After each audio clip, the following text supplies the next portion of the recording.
अस्सलाम वालेकुम फ्रेंड्स, मैं आपको वेलकम करता हूँ EDU 101 फाउंडेशन ऑफ एजुकेशन के लेक्चर नंबर 14 में। इस लेक्चर में हम 3 लॉज ऑफ लर्निंग जो है उनके बारे में पढ़ेंगे और इसमें जो टॉपिक हम कवर करने वाले हैं वो टॉपिक है 75 से लेकर 78 तक। इस लेक्चर के एंड में आपको फ्री हाईलाइटेड नोट्स भी प्रोवाइड किए जाएंगे, तो काइंडली इस लेक्चर को पूरा देखें ताकि आपको एंड में पता चल सके कि आप फ्री हाईलाइटेड नोट किस तरीके से ले सकते हैं। टॉपिक नंबर 75 है 3 लॉज ऑफ लर्निंग, 76 है 3 laws of learning 2 and 77 3 laws of learning 3। मुख्तलिफ़ किस्म के 3 लॉज हैं, एक एक करके इनको सब में डिफाइन किया जाएगा। 78 जो है वो थॉर्नडाइक इन्फ्लुएंस है। तो चलिए हम अपने हैंडआउट्स की जानिब बढ़ते हैं।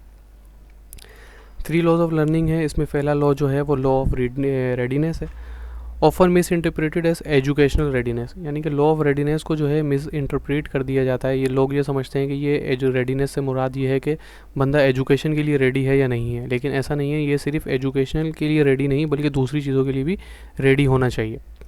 जैसे कि क्या है, not means the student are individual ready to study and learn, teacher have to work on student attitude to make them learn. इसका सिंपल सा मतलब ये है कि अगर आप एक स्टूडेंट जो है वो घर से निकलता है तो वो पूरी तैयारी करके निकलता है। यानी कि एक बच्चा अगर स्कूल गया है तो उसने बैग लिया है, यूनिफॉर्म पहना है, शूज़ पहने हैं, उसकी सारी कॉपीज सारी बुक्स उसके पास मौजूद हैं और वो आगे क्लासरूम पे बैठ गया है। इसका मतलब ये नहीं है कि वो तालीम हासिल करने के लिए बिल्कुल रेडी है और लर्निंग के लिए बिल्कुल रेडी है। उसके मुख्तलिफ एटीट्यूड हो सकते हैं। हो सकता है आप देखते हैं सुबह बहुत से बच्चे रोते हुए स्कूल जा रहे होते हैं, बहुत ज़िद करते हुए स्कूल जा रहे होते हैं। बहुत से बच्चे स्कूल जाते हैं और वो वापसी आ जाते हैं, बिल्कुल नहीं पढ़ पाते, वो बिल्कुल नालायक से होते हैं। तो टीचर के लिए ज़रूरी है कि वो मुख्तलिफ, हर स्टूडेंट का मुख्तलिफ किस्म का एटीट्यूड होता है। जैसे यहाँ पे देख रहे हैं, deals with attitude, focus on why should I do this. Why should I do this का मतलब है कि आंसर एज पर स्टूडेंट, यानी कि इस सवाल का जो आंसर है वो स्टूडेंट के मुताबिक होना चाहिए। कि एक स्टूडेंट अगर आपकी क्लास में आके बैठा है तो टीचर की रिस्पॉन्सिबिलिटी है कि टीचर उसको इस चीज़ के बावर बनाए कि वो क्यों क्लास में आया है, क्यों बुक्स लेकर आया है, क्यों पढ़ने के लिए आया है।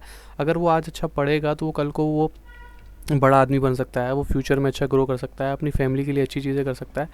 आप देखें, हमारे बचपन में हमें क्या सिखाया जाता था, अगर आप इस सब पढ़ोगे तो एक अच्छे इंसान बन जाओगे, एक अच्छी जॉब मिलेगी, अच्छी सारी चीज़ें मिलेंगी, सब कुछ होगा।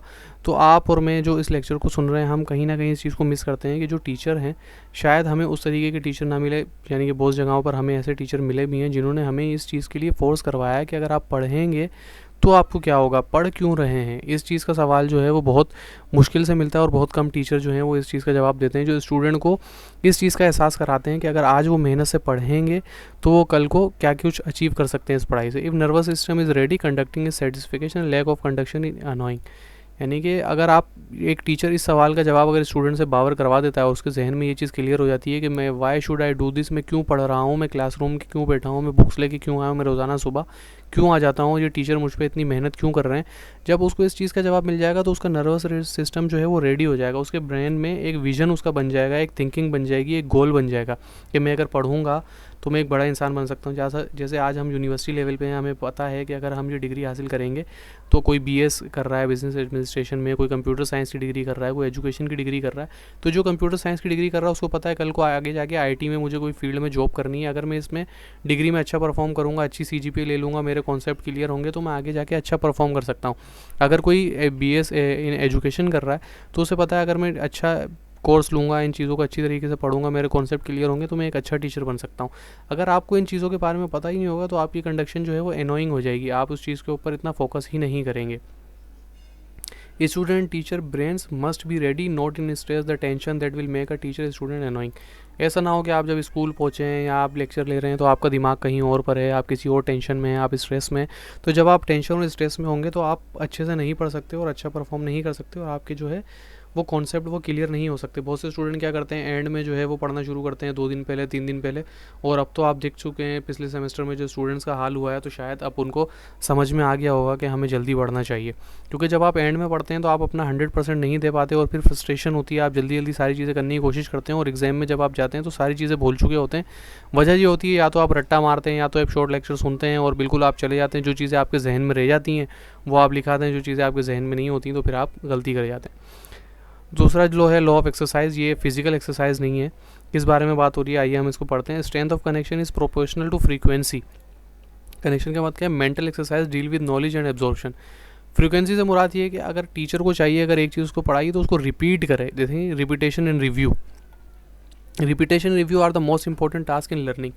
अगर आप इस लेक्चर को सुन रहे हैं तो पहली दफ़ा सुन लेंगे, उसके बाद आप इस नोट्स को पढ़ लेंगे तो कुछ टॉपिक आपके क्लियर हो जाएंगे। लेकिन अगर आप इस लेक्चर को दोबारा नहीं सुनेंगे, 6 महीने 1 महीने के बाद अगर आप इसको दोबारा सुनेंगे या 15 दिन बाद आप दोबारा सुनेंगे तो आप वैसा परफॉर्म नहीं कर पाएंगे। आपने क्या करना है, इसको रिपीट करना है। ब्रेन रिसर्च जो है वो सजेस्ट करती है, ब्रेन के ऊपर जो रिसर्च की गई है, ये रिसर्च के रिजल्ट हैं, मैं कोई अपनी तरफ से शेयर नहीं कर रहा आपसे, कि अगर आप एक चीज़ को लंबे अरसे तक याद रखना चाहते हैं तो आपको उसको रिपीट करना चाहिए 22 times. Now you can imagine कि how long you have to repeat.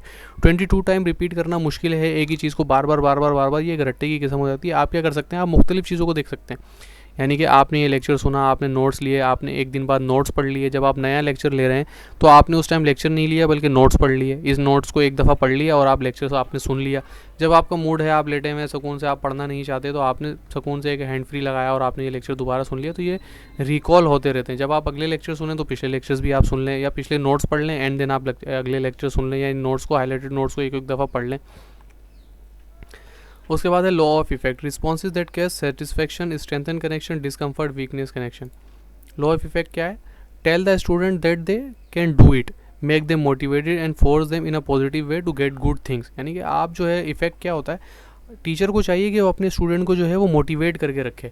आप एक टीचर का रिस्पांस जो है वो बहुत ज़्यादा सेटिस्फेक्शन दे सकता है। आप मोटिवेट कैसे करके रख सकते हैं? एक स्टूडेंट है, अगर वो अच्छा परफॉर्म नहीं कर पाया, जैसे अभी बहुत से स्टूडेंट्स हैं, अगर उनके F ग्रेड आए, अब वो बहुत ज़्यादा डीमोटिवेटेड हैं। अब जब आप मेहनत करेंगे, आप एक तो स्टूडेंट्स ने क्या किया होगा कि उनके पिछले सब्जेक्ट्स में कुछ F ग्रेड आए, अब अगले सब्जेक्ट में उन्होंने क्या किया होगा, कुछ मज़ीद कोर्सेज़ भी सिलेक्ट किए होंगे, या कुछ नए कोर्सेज़ सिलेक्ट कर लिए होंगे और कुछ पुराने कोर्सेज़ सिलेक्ट कर लिए होंगे। तो अब आपका F आया तो अब आप मेहनत करेंगे उन कोर्सेज़ के ऊपर। ऐसा नहीं है कि आप A पे चले जाएंगे। अगर आपने उसमें D भी स्कोर कर लिया तो इट इज़ इम्प्रूवमेंट, आपने इम्प्रूव किया है, इससे आपको सेटिस्फेक्शन मिलनी चाहिए। ये नहीं कि आपने बोला यार D ग्रेड आया से क्या फ़ायदा। आप ये भी तो देखें कि पहले आपका F आया था। तो इफ़ेक्ट जो है वो आप टीचर को क्या चाहिए कि वो मोटिवेट करे। जब मोटिवेशन से क्या होता है, कनेक्शंस जो हैं वो स्ट्रॉन्ग होता है आपका कोर्स से, और डिस्कम्फर्ट होता है, वीकनेस जो है वो डिस्कम्फर्ट नहीं रहते। अगर आप D ग्रेड पे भी डिमोटिवेट हो जाएंगे तो डिस्कम्फर्ट हो जाएंगे, आप वीकनेस का शिकार हो जाएंगे, आप अच्छा स्कोर नहीं कर पाएंगे। Justifies use of rewards and punishment.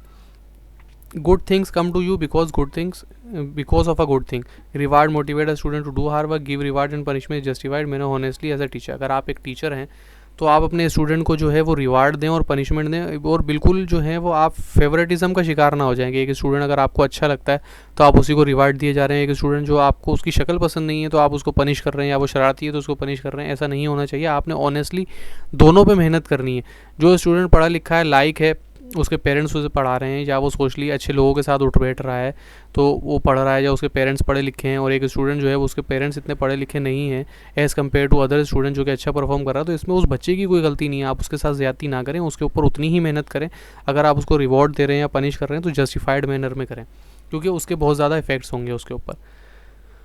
Thorndike influence है, root memorization does not necessary strengthen connection. Thorndike ये कहते हैं कि भाई जो मेमोराइजेशन का जो पुराना तरीका जो चलते हुए आ रहा है, कि आपने, जैसे हमारे यहाँ भी बदकिस्मती से ये फ्यूचर यूनिवर्सिटी में भी है कि आपको असाइनमेंट दे दिए, क्विज़ दे दिए, GDP दे दिया, आपने पढ़ लिया, फिर आप जाके मिड टर्म देकर आ गए। ये एक रूट है मेमोराइजेशन का, कि जब आपको असाइनमेंट आएगा, जब तो आप अच्छे तरीके से पढ़ लेंगे और सारी चीज़ें कर लेंगे तो ये अच्छा हो जाएगा। अभी जो बुरा हाल हुआ है पिछले सेमेस्टर में, अब देखें क्या हुआ है कि स्टूडेंट्स को जो है आदत थी 1-2 दिन पहले पढ़ लेते थे, पढ़ने के बाद जाके पेपर देकर आते थे। इस दफ़ा थोड़ी सख्त चेकिंग हुई तो सब निकल के बाहर आ गया कि भाई किसने क्या किया, किसने क्या नहीं किया। वो इस बात से कतई ताल्लुक़ कि क्या हुआ क्या नहीं हुआ, यूनिवर्सिटी ने गलत किया, किसने गलत किया, इस बहस में नहीं जानते। लेकिन आप ईमानदारी से अपने आप को देखें कि आपने कितना पढ़ा था, आपने कितनी मेहनत की थी। मुझे तो इस तरीके से पता है, मैं तो अपने लेक्चर्स डालता हूँ, स्टेटिस्टिक देख रहा होता हूँ। अगर मैं आपके साथ स्टेटिस्टिक शेयर करूँ, जैसे ही मिड टर्म की डेट शीट आती है, मेरे लेक्चर के स्टेट्स बहुत ऊपर जाना शुरू हो जाते हैं, बहुत ज़्यादा व्यूज़ आने शुरू हो जाते हैं, व्हाट्सएप भरना शुरू हो जाता है, ईमेल आईडी भरना शुरू हो जाती है, मुख्तलिफ बिल्कुल ही नामुमकिन सा हो जाता है रिप्लाई करना और हर स्टूडेंट को जवाब देना। लेकिन अभी जो है वो कोई भी नहीं देख रहा, कुछ भी नहीं कर रहा। कुछ स्टूडेंट्स हैं, जो स्टूडेंट्स मेहनत करते हैं और वो टच में रहते हैं, असाइनमेंट बनाते हैं, ईमेल्स कर रहे होते हैं, यानी कि जो एक्टिव होते हैं through out the period, through out the semester जो एक्टिव होते हैं, उनके रिजल्ट्स बहुत अच्छे आते हैं। मैं आपके साथ बिल्कुल शेयर कर सकता हूँ, B grade, C grade, even के D ग्रेड में भी नहीं जाते, क्योंकि वो कंटिन्यू पढ़ रहे होते हैं। सेमेस्टर सिस्टम यही है कि आप कंटिन्यू पढ़ें। खैर, आपको अब रूट मेमोराइजेशन से बाहर निकलना पड़ेगा और आपको एक अच्छे तरीके से डेली पढ़ना पड़ेगा। और आपकी जो है, अगर आप ऐसे नहीं करेंगे, रूट मेमोराइजेशन को फॉलो करेंगे, हाँ एंड में पढ़ लेंगे कर लेंगे, तो आपके कनेक्शन जो है वो स्ट्रॉन्ग नहीं होंगे। There has to be some sort of meaning associated with it in order to be transfer to other situation. यानी कि आपने क्या करना है, आप जो पढ़ रहे हैं उसके साथ कुछ मीनिंग को एसोसिएट करें और इसको ट्रांसफ़र करें अदर सिचुएशन के अंदर। यानी कि आप प्लान करें, अगर आप जॉब कर रहे हैं, जॉब से आप देखें, आप जॉब कर रहे हैं तो जॉब करते हुए आपने पढ़ने का डिसीजन क्यों लिया। अगर एक टीचर है उसको क्या करना चाहिए, अगर मैं एक यूनिवर्सिटी लेवल पे अगर इस बात को लूँ तो इससे सब्जेक्ट से रिलेटेड इतनी नहीं है। अगर आप एक बोलते हैं कि भाई हम जॉब कर रहे हैं, जॉब के साथ पढ़ना जो है वो बहुत ज़्यादा मुश्किल होता है। जब आप जॉब कर रहे थे तो आपने क्यों पढ़ाई ली, इसलिए पढ़ाई ली कि आप अपनी जॉब में इंप्रूव कर सकें, या तो आप उसी जॉब में एक अच्छी पोजीशन पे जा सकें या आप एक नई जॉब की तरफ जा सकें।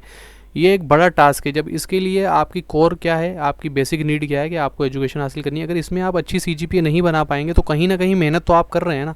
आप 1 घंटा मेहनत कर रहे हैं जॉब के साथ, आप बोल रहे हैं नहीं हो सकता, आप 1 घंटा मेहनत कर रहे हैं, तो उसके बाद आप देखें क्या होगा। आप बहुत सी चीज़ें कर सकते हैं। आप लेक्चर रिकॉर्ड करके अपने मोबाइल में ले जा सकते हैं जॉब में, जब आपको टाइम मिला, लंच ब्रेक में, दूसरे ब्रेक्स में आप हैंड फ्री लगा के सुन सकते हैं। आजकल तो एयरबड्स आ गए हैं, आप उसमें लगाएं, आप लेक्चर सुन लें। बहुत कुछ आप कर सकते हैं। शॉर्ट लेक्चर्स हैं मेरे लेक्चर, अगर आप दिन में 3-4 लेक्चर सुनना चाहें तो कितने 20 मिनट के लेक्चर होते हैं। आपका ब्रेक जो है वो 30 मिनट 45 मिनट का होता है। 10-15-20 मिनट में आप खाना खा के फारिग हो जाते हैं, तो आप बाद में ये सुन सकते हैं। यानी कि बहुत सी चीज़ें ऐसी हैं जो आप कर सकते हैं और आपको अडोप्ट करना पड़ेगा। One subject was no more important to meaningful learning this other. पहले क्या होता था कि भाई एक सब्जेक्ट जो है वो बहुत ज़्यादा इंपॉर्टेंट है और दूसरा सब्जेक्ट जो है इतना इंपॉर्टेंट नहीं है। पहले क्या समझते थे कि मैथ और साइंस इंपॉर्टेंट है और दूसरे सब्जेक्ट जो है वो इंपॉर्टेंट नहीं है। लेकिन आज जो है हिस्ट्री भी अपना इंपॉर्टेंस है, ज्योग्राफी भी अपना इंपॉर्टेंट है, कंप्यूटर साइंस भी इंपॉर्टेंट है, मैथमेटिक्स भी इंपॉर्टेंट है। इवन कि ये एजुकेशन जो है EDU 10 फाउंडेशन ऑफ एजुकेशन, ये लेक्चर भी इंपॉर्टेंट है। तो तमाम कोर्सेज़ की अपनी इंपॉर्टेंस है। तो गाइज़ ये था आज का लेक्चर। अगर ये हाईलाइटेड नोट्स आपको चाहिए तो वीडियो के डिस्क्रिप्शन में मेरा ईमेल आईडी मौजूद है, व्हाट्सएप ग्रुप का लिंक मौजूद है, फेसबुक पेज का लिंक मौजूद है। जो मेथड आपको सूटेबल है उस पर चाहे हमसे कांटेक्ट करें, मैं या मेरी टीम का कोई भी बंदा फ्री ऑफ कॉस्ट आपको ये नोट्स प्रोवाइड कर देंगे। वीडियो के एंड में आपसे रिक्वेस्ट है, वीडियो को लाइक करें, शेयर करें, चैनल को सब्सक्राइब करें, बेल आइकन को प्रेस कर दें, नोटिफिकेशन ऑल सेलेक्ट कर दें, ताकि असाइनमेंट क्विज और GDP आ रहे हैं, जैसे कोई असाइनमेंट GDP क्विज आता है हम नेक्स्ट डे या उसी दिन 3 से 4 घंटों के दरमियान हम इसको अपलोड कर देते हैं। आपके पास नोटिफिकेशन आ जाएगा, आप देख लें, उसको बना लें। आपके पास टाइम होगा कि उसको देख लें। अगर हम गलत हैं तो हमें कमेंट सेक्शन में बताएं, हम करेक्शन कर लेंगे। अगर हम ठीक हैं तो आप अपना असाइनमेंट बना लें ताकि आप अच्छे नंबर हासिल कर सकें। तो ये था आज का लेक्चर। मिलते हैं अगले लेक्चर में, जब तक के लिए अल्लाह।